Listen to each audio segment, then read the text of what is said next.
A few years ago, I found myself somehow about to go into an interview room in New York City with CBS News to talk about hunting and why it's important. And so I was fully prepared, knew exactly at least what I thought I was going to say, and we get into the room and they move you up to the desk, all these TV cameras around you.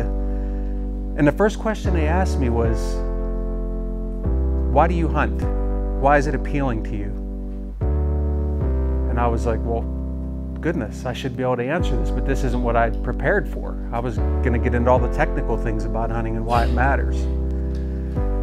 And so I just sort of caught my breath for a second and I thought, well, and it just sort of came out. I said, well, it's a very personal thing. It'll be very personal for you as well. And there are a lot of emotions involved in it.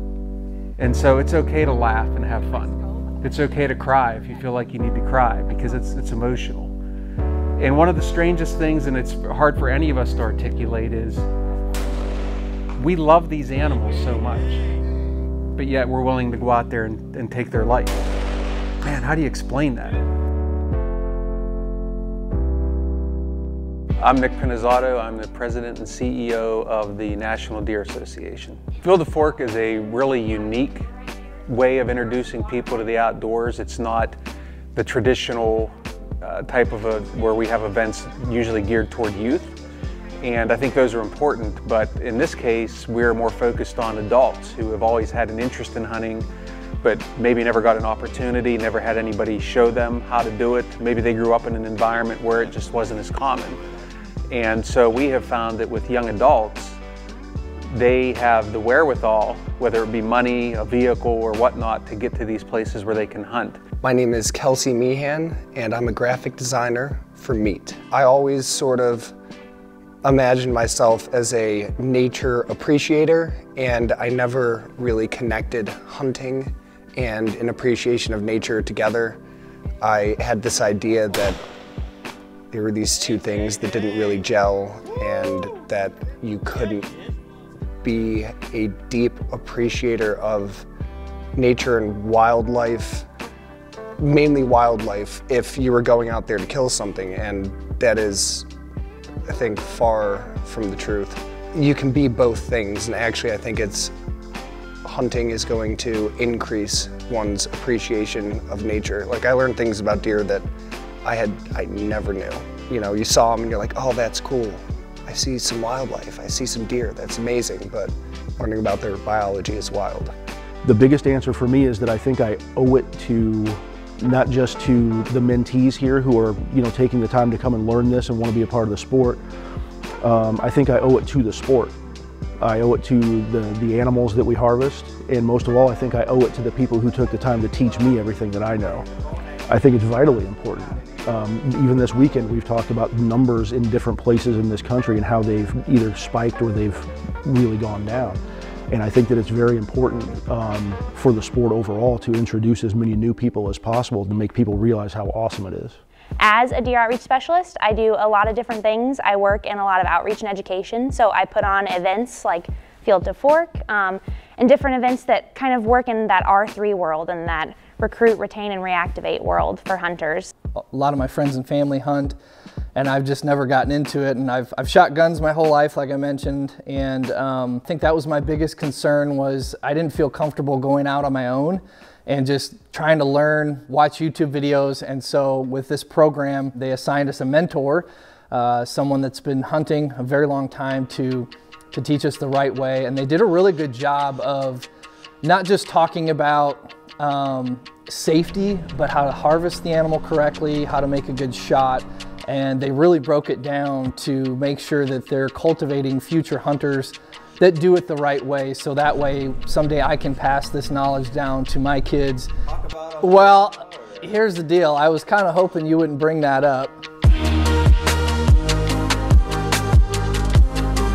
So we really didn't see much activity for the first couple of hours, and about 4 o'clock hits and we see our first little bit of activity, and there was a nice doe that was up in this field about 150 yards, and she turned broadside. I had a good shot at her, and dude, my heart's racing. That's what it's supposed to do. Like I said, I've shot guns my whole life, and that's definitely a shot I'm capable of making. And I don't know if it was nerves or adrenaline or I just choked. I don't know. Maybe I just suck at life. But anyway, I took the shot. I couldn't tell if I hit her or not, but she literally just turned and stared at me. And I look at Zach and I was like, I can't help but feel if I hit her, there would be some sort of response there. And all-time low, like, okay, I just blew it on my first hunt. I'm not gonna get a deer. And we had probably 20 minutes left of daylight. You know, we're talking through it and everything, and another group comes in. And this group was literally right underneath us. And so my leg's literally shaking, right? And so finally this fawn moves out of the way and I get a clean open shot on her.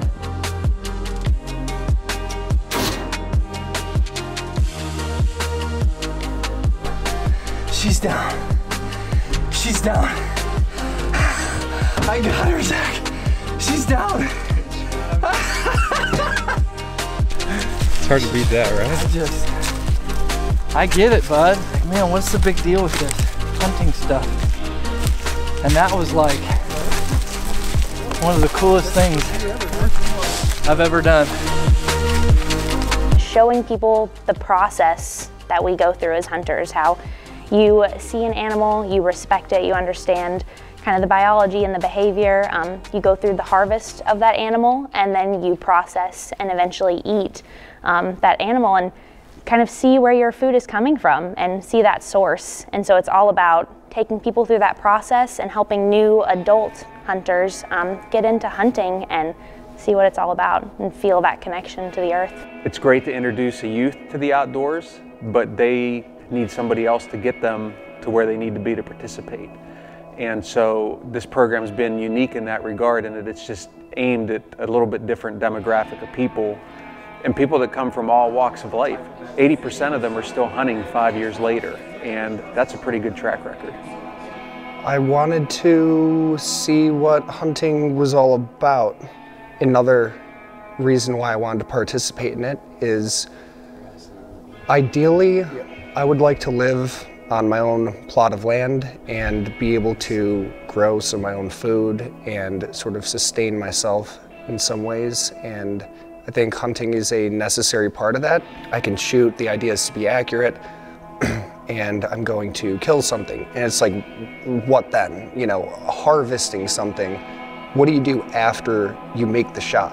And that's kind of where my mind was a blank. I had no idea. There's huge misconception, I think, where hunters, people imagine them doing the act and glorying in, you know, the high-fiving each other. Not that you don't do that, but that it's irresponsible or something, or that there's a joy found in it that's not a pure joy or a noble joy. Something like that. I think that's one of the biggest misconceptions. That's all I wanted. Oh, that makes me very happy. I think the biggest thing hunters could do is to think outside of their own hunting needs. And that's hard, because a lot of us who have grown up and been very serious hunters, we're so focused on what we need to do to be successful. And so it's not easy to take a step back and think about, you know, when my neighbor came over and saw the deer that I shot, he or she seemed really interested in what it was that I was doing and how I went hunting, and I never thought, maybe I should ask them, maybe I should invite them to go. And I think another huge part of it is people that do try to get other people engaged in hunting are always amazed at how excited they are when the person that they're teaching has success. Good job. Thank you, Zach. Only get your first deer once. Thank you. Good job. I know I personally find myself even happier for people that get their first animal, that experience that for the first time. As a woman, it's a really great sense of independence. I love knowing that I can do it all on my own and that I know where my food comes from. And you know, our bodies are our temples and we want to take care of them, and I like to be able to see that meal that I'm going to provide for my family, I knew where it came from. Not even just as a hunter, but as a person who eats food, I think it's vitally important to know where it comes from. At the same time, it's also the question that you just asked me a moment ago. I know exactly where my protein is coming from, and I know exactly what was done to it before it went onto my plate, because I had it from the field to the fork. I often wonder how much people understand where their food comes from.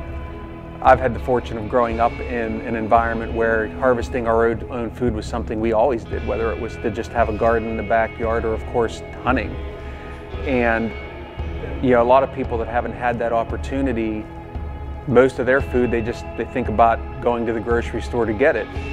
And you know, that obviously we all do that, but I think having that deeper understanding of where it comes from, how we obtain it, how these animals that we pursue use the landscape and how we treat that landscape, it's all part of a big picture of conservation. So we all need food to survive, we all need obviously to feed our families, but I just think having that deeper awareness and understanding, it's good. It's good for wildlife conservation, and I think it's just good for people to, it helps people understand the bigger picture of really just the circle of wildlife and the circle of how we feed ourselves. Yeah, for sure. For sure, yeah. I'm gonna do it again, yeah. I want it to be a part of my life. I think that the experience was far better than anything I had imagined, and I can't wait to try. I can't wait to try some of the meat, some venison, something that, you know, was out living in the woods, in the field. And now I'm gonna share it with all my friends, and yeah, I'm hooked.